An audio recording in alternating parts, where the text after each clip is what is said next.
So now today we will be learning about the quotient rule. And the quotient rule says if y is equal to u over v, then y prime is equal to u prime v minus uv prime over v squared. This is basically saying if you have one function being divided by another function, then the derivative is given by an expression similar to the one we had for the product rule, but the difference is there's a subtraction sign, and that's divided by the bottom function squared. Okay, so let's look at an example.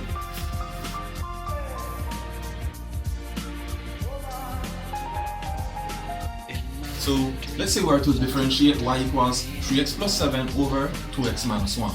What we need to do is we need to first identify our u and our v. So here, the u is the function in the numerator and the function in the denominator is your v. So u is equal to 3x plus 7 and v is equal to 2x minus 1. We then need to differentiate both of these. So u prime is 3 and v prime is 2. Then we write down our formula. So y prime is equal to u prime v minus uv prime all over v squared.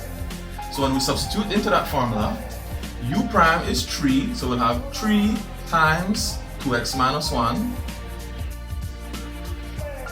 Take away, right, subtract u times v prime. So we have 3x plus 7 times 2, and that's all over v squared. So that's all over 2x minus 1 squared. We expand brackets and simplify. So 3 times 2x will give you 6x. 3 times negative 1 is negative 3. Then negative 3x times 2 will give me a negative 6x. And negative 7 times 2 is negative 14.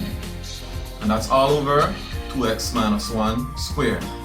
We do not need to expand this 2x minus 1, that can be left as is. The numerator can now simplify. When we look at it, this 6x and that negative 6x cancel each other out, and we're left with negative 3 and negative 14. So when we add those and keep the sign, we get negative 17. So our answer is negative 17 over 2x minus 1 all squared. When we write our answer here, you could put the negative right in front of the 17, but that is not necessary. You can just put it in front of everything. Because if you have a negative here being divided by 2x minus 1 all squared, then a negative divided by positive is overall just negative.